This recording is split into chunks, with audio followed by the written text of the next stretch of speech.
Chapter 1. The Departure. My name is Mia. I am 25 years old and work as a photographer in a small city. I had always dreamed of traveling to Italy, a country full of art, history, and delicious food. I had saved money for almost a year, and finally the day arrived. I was going to Italy. I woke up early that morning, too excited to sleep. I packed my suitcase carefully, making sure I had everything I needed: clothes, my camera, travel guidebooks, and my favorite notebook, where I would write about my adventure. My mom prepared a big breakfast for me, and we sat together, talking about my trip.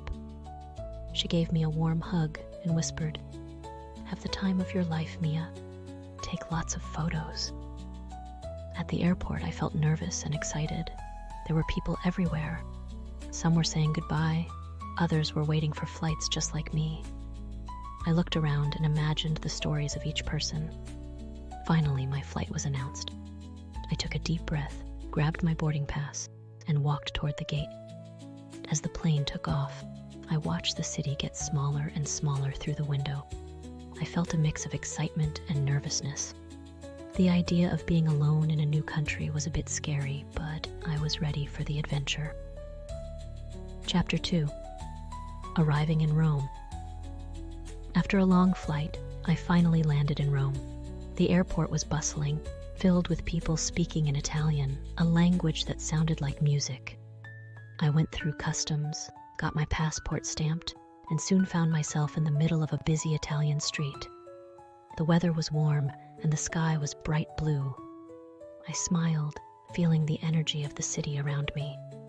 I hailed a taxi, and as the driver helped me with my suitcase, he asked, "First time in Italy?" I nodded, and he smiled, saying, "Ah, welcome to Roma, the eternal city." As we drove through the city, I looked out the window, amazed by the beautiful architecture. Old buildings, ancient ruins, and grand statues were everywhere. The streets were full of people walking, talking, and laughing. The taxi dropped me off at my hotel, a small, charming place with flowers hanging from the windows. I checked in, took a quick shower, and changed into a fresh set of clothes. It was time to explore. I stepped out of the hotel feeling a soft breeze on my face. I decided to visit the Colosseum, one of the most famous landmarks in Rome. I walked down the cobblestone streets, admiring the small cafes, art galleries, and street performers playing music. After a short walk, I reached the Colosseum. It was massive, much larger than I had imagined. As I walked closer, I could feel its history. The stone walls were worn but strong, and I could imagine gladiators fighting here thousands of years ago.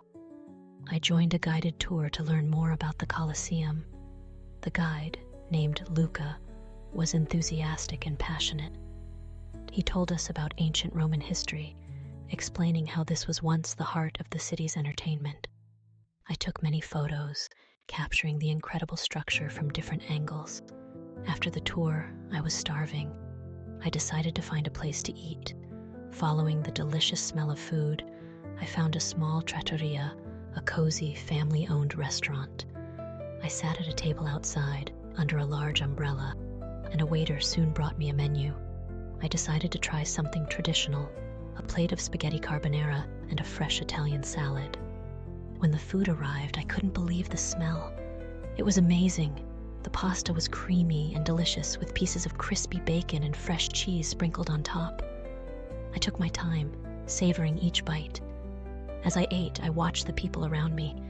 There were families, couples, and tourists like me, all enjoying the food and atmosphere. A musician with a guitar played a soft melody nearby, adding to the perfect Italian experience. After finishing my meal, I ordered a small cup of espresso. The coffee was strong and rich, and it woke me up. I felt ready to continue my adventure, full of energy and excitement for what was next. With a map in my hand, I walked toward the Trevi Fountain, one of the most beautiful fountains in the world. I had seen photos of it, but seeing it in person was a whole different experience. The sun was beginning to set, and the fountain glowed with soft golden light. Crowds of people gathered around, and I joined them. I learned that there's a tradition here. "If you throw a coin into the fountain, you will return to Rome one day." Smiling, I closed my eyes, made a wish, and tossed a coin into the water. I sat near the fountain for a while, feeling peaceful. Rome already felt like a magical place to me, and I knew this was just the beginning of my journey. Chapter 3: Meeting New Friends. As I was about to leave the fountain, a young woman sitting next to me smiled and said, "You must be new here." Her name was Sophia, a local artist who lived in Rome.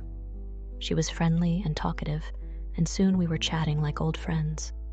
Sophia invited me to join her and her friends for a night walk around the city. I was thrilled.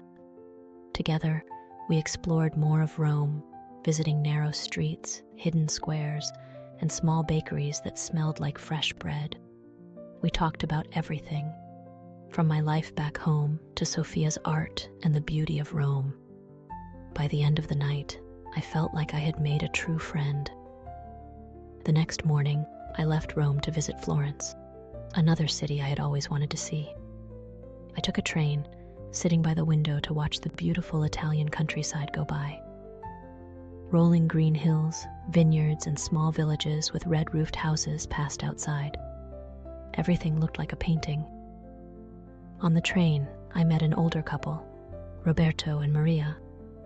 They were friendly and curious about my travels. Maria offered me homemade biscotti, a traditional Italian cookie. We talked about my love for photography, and they told me about their life in a small town near Florence. Meeting people like them made me feel welcomed in Italy. Chapter 4: Art and History in Florence. When I arrived in Florence, I felt like I was in another world. The city was rich with history and art. My first stop was the Uffizi Gallery, one of the most famous art museums in the world. I had read about it in books, but seeing the paintings up close was something special. I spent hours wandering through the museum, admiring works by Michelangelo, Leonardo da Vinci, and Botticelli. I especially loved The Birth of Venus, a painting so beautiful and detailed it took my breath away. After the museum, I strolled to the Piazza della Signoria, a large square filled with statues and people. I bought a gelato, choosing pistachio and strawberry flavors, and sat on a bench, enjoying every bite. As I ate, I looked around at the statues and old buildings, feeling the beauty and history surrounding me. Later in the day, I received a message from Sophia, the friend I met in Rome. She was coming to Florence with some friends and invited me to join them for dinner. I happily agreed. We met at a cozy restaurant near the Arno River. Sophia introduced me to her friends, Luca, Marco, and Chiara. They were all artists, and each had a passion for something unique. Luca loved photography like me. Marco was a sculptor, and Chiara painted landscapes. Our dinner was full of laughter and conversation. We shared pasta al pesto, bruschetta, and a big plate of tiramisu for dessert. They taught me a few Italian phrases, and I taught them some English. By the end of the night, I felt like I had known them for years. Chapter 5: A Dream Come True. The next morning, I decided to visit Ponte Vecchio, a famous old bridge in Florence lined with small jewelry shops. Walking across the bridge was like stepping back in time. The shops had beautiful, sparkling necklaces, rings, and bracelets. I treated myself to a small silver ring to remember my journey in Italy. Afterward, I took a walk up to Piazzale Michelangelo, a viewpoint that overlooked the entire city. As I reached the top, I gasped. Florence lay before me in all its glory, with its red rooftops, church domes, and the peaceful Arno River. I took out my camera, snapping photos to capture the moment. I sat there looking at the city and feeling grateful for everything I had experienced. This was a dream come true, and I wanted to remember every detail. Sophia invited me to her family's home in the countryside near Florence for my last weekend in Italy. Her family owned a small farmhouse surrounded by olive trees and vineyards. The air was fresh and the landscape was quiet and peaceful. Her mother, a kind woman named Rosa, welcomed me with open arms and a warm smile. That evening, we had a family dinner outside under the stars. The table was filled with homemade food, fresh bread, cheese, olives, tomatoes, and a dish called risotto al tartufo, or truffle risotto. As we ate, Sophia's family shared stories about their life in Italy, the history of the farmhouse, and their love for Italian food and traditions. I felt like I was part of their family, even though we had just met. After dinner, Sophia's father played the accordion, filling the air with music. We danced under the stars, laughing and enjoying the beautiful night. It was one of the happiest moments of my life. For my final stop, I traveled to Venice, the city of canals. Venice was unlike any place I had seen. There were no cars, only boats and gondolas moving through the narrow canals. I decided to take a gondola ride. My gondolier, Carlo, was an older man who sang traditional Italian songs as he rode. The canal was quiet, with only the soft sound of the water and Carlo's gentle singing. As we passed under old stone bridges and by colorful buildings, I felt as if I was in a fairy tale. After the gondola ride, I walked through the winding streets, getting lost in the beauty of Venice. I bought some souvenirs, a delicate glass necklace and a small mask, famous items from Venice. I also visited St. Mark's Basilica, a beautiful church with golden mosaics that sparkled in the sunlight. In the evening, I sat by the Grand Canal, watching the sunset.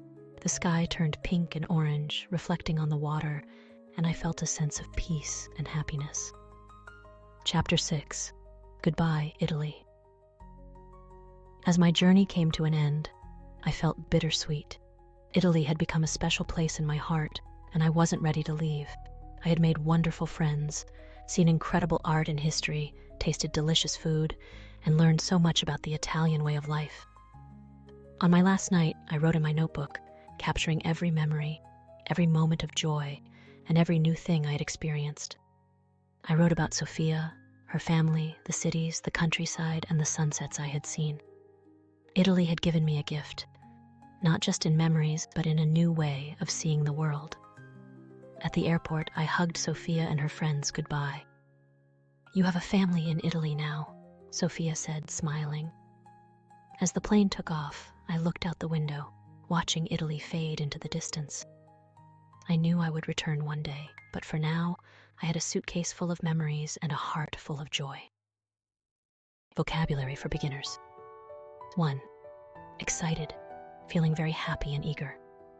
Example: I was excited to start my journey to Italy. 2. Suitcase, a large bag for traveling, used to hold clothes and other items. Example: I packed my suitcase with everything I needed. 3. Explore, to travel through a place to learn about it. Example: I wanted to explore Rome and see all its famous sights. 4. Delicious, very tasty. Example: the food at the trattoria was delicious.